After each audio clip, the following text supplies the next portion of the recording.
உலகத்துல ரொம்ப பவர்ஃபுல்லான நிறைய நாடுகள் இருக்கு. யுஎஸ்ஏ இருக்கட்டும், சைனாவா இருக்கட்டும், ரஷ்யாவா இருக்கட்டும், பிரான்ஸா இருக்கட்டும், இந்தியாவா இருக்கட்டும், இந்த நாடுகள் எல்லாத்துக்கிட்டையுமே பவர்ஃபுல்லான மிலிட்டரி இருக்கு, டெக்னாலஜியும் இருக்கு. அவங்களோட நாட்டோட எக்கனமி கூட ரொம்ப பவர்ஃபுல்லா தான் இருக்கு. ஆனா இந்த ஒரு விஷயத்த நீங்க கவனிச்சு பார்த்திருக்கீங்களா? இந்த மாதிரி பவர்ஃபுல்லான நாடுகள் எல்லாமே ஒரே ஒரு சின்ன நாடை பத்தி பேசுறப்ப மட்டும் ரொம்ப ரொம்ப கவனமா தான் அவங்களோட வார்த்தை பிரயோகங்கள்லாம் இருக்கும். இப்படி எல்லா நாடுகளையும் நடுநடுங்க வைக்கிற நாடு தான் நார்த் கொரியா. அப்படி நார்த் கொரியா பத்தி யோசிச்சு பார்த்தாலும் அவங்க உலகத்திலேயே ரொம்ப பவர்ஃபுல்லான எக்கனாமி இருக்க ஒரு நாடும் இல்ல, பாப்புலேஷனும் அதிகமா இருக்க ஒரு நாடும் இல்ல, டெக்னாலஜில அட்வான்ஸா இருக்க நாடும் இல்ல. ஆனா இந்த உலக நாடுகள் எல்லாமே இந்த சின்ன ஒரு நார்த் கொரியாவை பத்தி பேசக்குள்ள மட்டும் யுஎஸ்ஏ சீரியஸா ரியாக்ட் பண்ணுவாங்க. ஜப்பான் அவங்களோட மிலிட்டரி பேசஸ் எல்லாம் அலர்ட் பண்ணுவாங்க. சவுத் கொரியாவும் அதுக்கேத்த மாதிரி ரெடி ஆகுவாங்க. யுனைடெட் நேஷன் கூட எமர்ஜென்சி மீட்டிங்கை கண்டக்ட் பண்றதுல கூட எந்த ஒரு ஆச்சரியமும் இல்ல. இதுக்குன்னு நார்த் கொரியா ஒரு சின்ன நாடு தான். ஆனா உலக நாட்டோட அரசியலையே டென்ஷன்ல வச்சிருக்க கூடிய ஒரு பவர் நார்த் கொரியா கிட்ட இருக்கு. இந்த டென்ஷனுக்கு பின்னால இருக்கக்கூடிய முக்கியமான ஒரு நபர் தான் நார்த் கொரியாவோட லீடர் கிம் ஜோங் உன். இவரை பத்தி உலகம் பூரா பலவிதமான கதைகள் எல்லாம் சர்க்குலேட் ஆகிட்டு தான் இருக்கு. சில பேர் சொல்லுறாங்க கிம் ஜோங் உன் ஒரு அன்பிரடிக்டபிள் லீடர்னு சொல்றாங்க. ஏன்னா தலைவன் எப்ப என்ன பண்ணுவாருன்னு யாருக்குமே தெரியாதான். அந்த அளவுக்கு ஒரு அன்பிரடிக்டபிள் லீடர் தான் கிம் ஜோங் உன்னு சொல்றாங்க. அது மட்டும் இல்லாம எந்த ஒரு டிசிஷனையும் சடனா அவர் எடுப்பாராம். மத்தபடி இந்த லீடர் நியூக்ளியர் வெப்பனை யூஸ் பண்றதுக்கு கொஞ்சம் கூட தயங்கவே மாட்டாராம். இந்த மாதிரி கதைகள் எல்லாமே உலகம் பூராவும் இவரை பத்தி பேசப்பட்டு தான் வருது. இந்த காரணத்தினால எல்லாம் தான் நார்த் கொரியாவை ஒரு சீரியஸ் குளோபல் த்ரெட்டாவே உலக நாடுகள் பார்த்துக்கிட்டு இருக்கு இன்னைய நாள் வரைக்கும். ஆனா நார்த் கொரியாவோட வார் ஹிஸ்டரியா இருக்கட்டும், பொலிட்டிக்கல் பவரா இருக்கட்டும், சீக்ரெட்டான மிலிட்டரி பவரா இருக்கட்டும், நியூக்ளியர் வெப்பன், இது எல்லாத்தையும் சேர்த்த ஒரு கான்ஃப்ளெக்ஸா தான் நார்த் கொரியா இருந்துட்டு இருக்கு. இப்போ இந்த வீடியோல நார்த் கொரியா எப்படி உருவாகுனுச்சு, எதுக்கு உலக நாடுகள் எல்லாமே நார்த் கொரியாவை பத்தி பயப்படுது, நார்த் கொரியாவோட மிலிட்டரி பவர் என்ன, மத்தது இந்த நாடு ஃபியூச்சர்ல எப்படியெல்லாம் ரியாக்ட் பண்ணும், இதெல்லாம் பத்தி தான் இந்த வீடியோல நாம இன்னைக்கு பார்க்க போறோம். இந்த வீடியோ ஃபுல்லா பார்த்து முடிக்கக்குள்ள நார்த் கொரியாவை பத்தி நிறைய விஷயம் உங்களுக்கு தெரிய வந்திருக்கும். ஏன்னா உலகத்திலேயே ரொம்பவும் மிஸ்ட்ரியான ஒரு நாடுனா அது நார்த் கொரியா தான். அதனால தான் நான் சொல்றேன். நான் சதீஷ், நீங்க பாத்துக்கிறது சதீஷ் ஸ்டுடி. மறக்காம சேனலை சப்ஸ்கிரைப் அண்ட் ஃபாலோ பண்ணி வச்சுக்கோங்க. இப்போ வீடியோக்குள்ள போகலாம். நார்த் கொரியாவை பத்தி நாம புரிஞ்சுக்கணும்னா நாம 1950 கொரியாவோட வார் கால பகுதிக்கு தான் போகணும். ஒரு காலத்துல கொரியா அப்படின்ற ஒரு நாடு ஒரு சிங்கிள் நாடா தான் இருந்திருக்கு. இப்ப இருக்கிற மாதிரி south Korea and north Korea மாதிரி இல்லாம ஒரு தனி ஒரு சிங்கிள் நாடா கொரியா அப்படின்ற ஒரு நாடா தான் இருந்திருக்கு. ஆனா இரண்டாம் உலக போருக்கு பின்னால தான் ஒரு சில குளோபல் பொலிட்டிக்கல் காரணத்தினால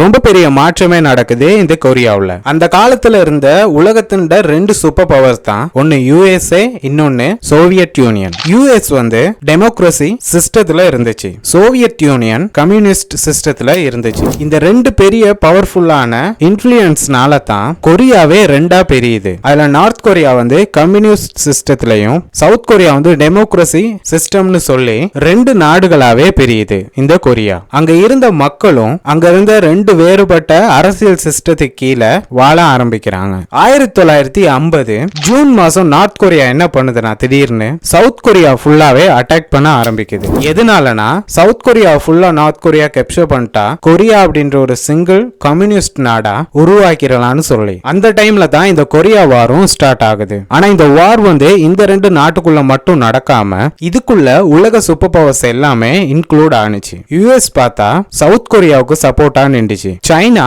நார்த் கொரியாவுக்கு சப்போர்ட்ஃபுல்லா நின்றுச்சு. இப்படிதான் இந்த வார் குளோபல் கான்ஃபிளிக்டாவே மாறுது உலகம் பூரா. இந்த வார்ல நிறைய சிட்டிஸ் அழிக்கப்படுது, மில்லியன்ஸ் ஆஃப் சிவிலியன்ஸ் பாதிக்கப்படுறாங்க. கிட்டத்தட்ட இந்த வார் கான்ஃபிளிக்ட்ல மட்டும் 2-3 மில்லியன் மக்கள் கொல்லப்பட்டிருக்கலாம்னு சொல்றாங்க. ஒரு வழியா 1953 இந்த வாரும் முடிவுக்கு வருது. இருந்தாலும் இந்த ரெண்டு நாடுகளுக்கு நடுவல்லையுமே போர்டர்ல எப்பவுமே ஒரு டென்ஷன் இருந்துகிட்டே இருக்குமா இன்னைய நாள் வரைக்கும். இந்த நாடுகள் நாடுகளோட எல்லையில பார்த்தா thousands ஆஃப் சோல்ஜர்ஸா இருக்கட்டும், மிசைல்ஸா இருக்கட்டும், டேங்க்ஸா இருக்கட்டும், இது எல்லாமே ரெடியாவே வச்சிருக்குமா நார்த் கொரியா. இதனால தான் எப்பவுமே ஒரு வார்க்கு ரெடியா இருக்க மைண்ட் செட்ல இருக்க நார்த் கொரியாவை பார்த்து உலக நாடுகள் எல்லாமே ஒரு டேஞ்சரஸ் கண்ட்ரின்னு சொல்லி நார்த் கொரியாவை சொல்லுறாங்க. ஏன்னா இந்த நாடு எப்பவுமே ஒரு வார்க்கான மைண்ட் செட்ல தான் இருந்துகிட்டே இருக்குமா. நார்த் கொரியாவை பத்தி பேசக்குள்ள அவங்களோட மிலிட்டரி ஸ்டோரியை மட்டும் பார்க்க கூடாது. அதுக்குள்ள இருக்க இன்னொரு முக்கியமான விஷயம் தான் நார்த் கொரியாவில் இருக்கக்கூடிய சாதாரண மக்கள். இந்த நார்த் கொரியாவை பத்தி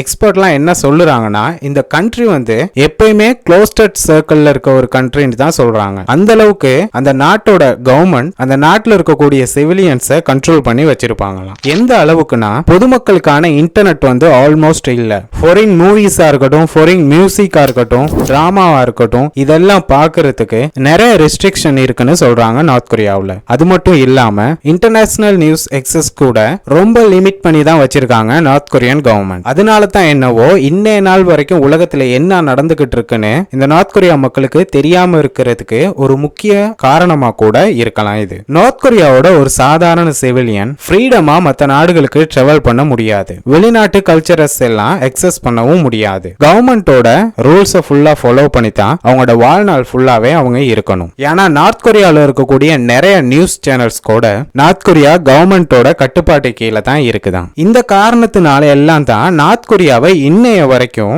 இது ஒரு க்ளோஸ்டான கண்ட்ரின்னு சொல்லி. ஆனா நார்த் கொரியாவில் இருக்க சிவிலியன்ஸ் எல்லாமே ஒரே மாதிரி தான் இருப்பாங்கன்னு கேட்டா அதுதான் இல்ல. சில பேர் இந்த நார்த் கொரியா கவர்மெண்ட் மேல ரொம்ப பெரிய லாயல்ட்டிய வச்சிருக்காங்க. அவங்களோட லீடருக்கும் ஃபுல்லாவே சப்போர்ட் பண்ணிட்டு தான் இருக்கிறாங்க. ஆனா அதுல இருந்து சில பேர் வெளி உலகத்தை பார்க்கறதுக்கான முயற்சியிலையும் ஈடுபட்டுக்கிட்டு தான் இருக்கிறாங்க. சில நார்த் கொரியன்ஸ் மக்கள் வந்து சவுத் கொரியாவோட டிராமாவா இருக்கட்டும், மியூசிக்கா இருக்கட்டும், இதெல்லாம் யாருக்கும் தெரியாம கொஞ்சம் கொஞ்சமா எக்ஸஸ் பண்ணிக்கிட்டு தான் இருக்காங்களாம். ஆனா இதெல்லாம் லீகலி நார்த் கொரியாவில் அலௌட் இல்ல. ஆனா இந்த நார்த் கொரியாவை பத்தி உலக நாடுகள் எல்லாமே பயப்படுறதுக்கான ரொம்ப பெரிய முக்கிய காரணம் தான் நியூக்ளியர் வெப்பன். நார்த் கொரியா ரொம்ப வருஷமா யாருக்குமே தெரியாம இந்த நியூக்ளியர் டெவலப்மெண்ட் ப்ரோக்ராம நடத்திட்டு வந்திருக்காங்க. 2006ல நார்த் கொரியா அவங்களோட ஃபர்ஸ்ட் நியூக்ளியர் டெஸ்ட செஞ்சு முடிக்கிறாங்க. அதுல இருந்து இன்னைக்கு வரைக்கும் தொடர்ச்சியா நியூக்ளியர் வெப்பன்ஸா இருக்கட்டும், இன்டர்கான்டினல் பாலிஸ்டிக் மிசைல்ஸா இருக்கட்டும், அதாவது ஐசிபிஎம்னு சொல்லப்படுற மிசைல்ஸ் எல்லாத்தையும் டெவலப் பண்றது,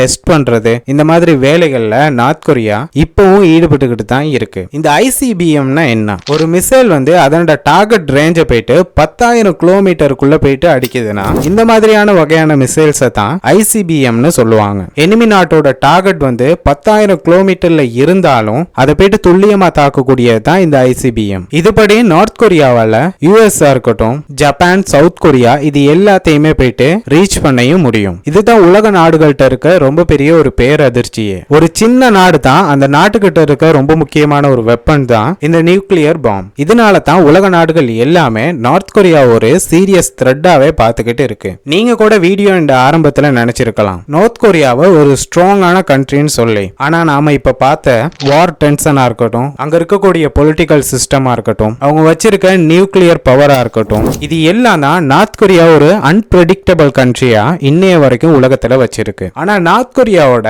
ஃபியூச்சரை பத்தி சில எக்ஸ்பர்ட் என்ன சொல்றாங்கன்னா, இந்த நாடு ஃபியூச்சர்ல ஓபன் ஆகுறதுக்கு நிறைய வாய்ப்பு இருக்குதுன்னு, சைனா மாதிரியான ஒரு எக்கனாமி சேஞ்ச் வந்து உருவாக்கக்கூடிய பவர் வந்து நார்த் கொரியா கிட்ட இருக்குன்னு சொல்லியும் எக்ஸ்பர்ட் எல்லாம் சொல்லுறாங்க. ஆனா சில எக்ஸ்பர்ட் என்ன மாதிரியான ப்ரெடிக்ஷனை முன்வைக்கிறாங்கன்னா, நார்த் கொரியா இப்ப இருக்கிறத விட இன்னும் டேஞ்சரஸ் கண்ட்ரியா மாறலாம்னு சொல்லி சில எக்ஸ்பர்ட் அவங்களோட ப்ரெடிக்ஷனை முன் வச்சுக்கிட்டு தான் இருக்கிறாங்க. என்ன ஆனாலும் நார்த் கொரியாவோட கதை இப்படியே முடிய போறது இல்ல. இந்த உலக அரசியல்லையே இந்த சின்ன ஒரு நாடு ரொம்ப பெரிய ரோலை பிளே பண்ணிக்கிட்டு தான் இன்னைய நாள் வரைக்கும் இருக்குது. உலக நாடுகளையே அச்சத்துல வச்சிருக்கக்கூடிய இந்த நார்த் கொரியாவை பத்தி நீங்க என்ன நினைக்கிறீங்க? அதை பத்தி கமெண்ட்ல சொல்லுங்க. நார்த் கொரியா பத்தி தெரிஞ்சுக்கணும்னு நினைக்கிறவங்களுக்கு இந்த வீடியோவை ஷேர் பண்ணி விடுங்க. மறக்காம நம்ம சதீஷ் ஸ்டுடியோ சேனலையும் சப்ஸ்கிரைப் அண்ட் ஃபாலோ பண்ணி வச்சுக்கோங்க. அப்பதான் நான் போடுற வீடியோஸ் எல்லாம் உங்களுக்கு வந்து சேரும். தேங்க்யூ ஃபார் வாட்சிங். இன்னொரு வீடியோல பார்க்கலாம்.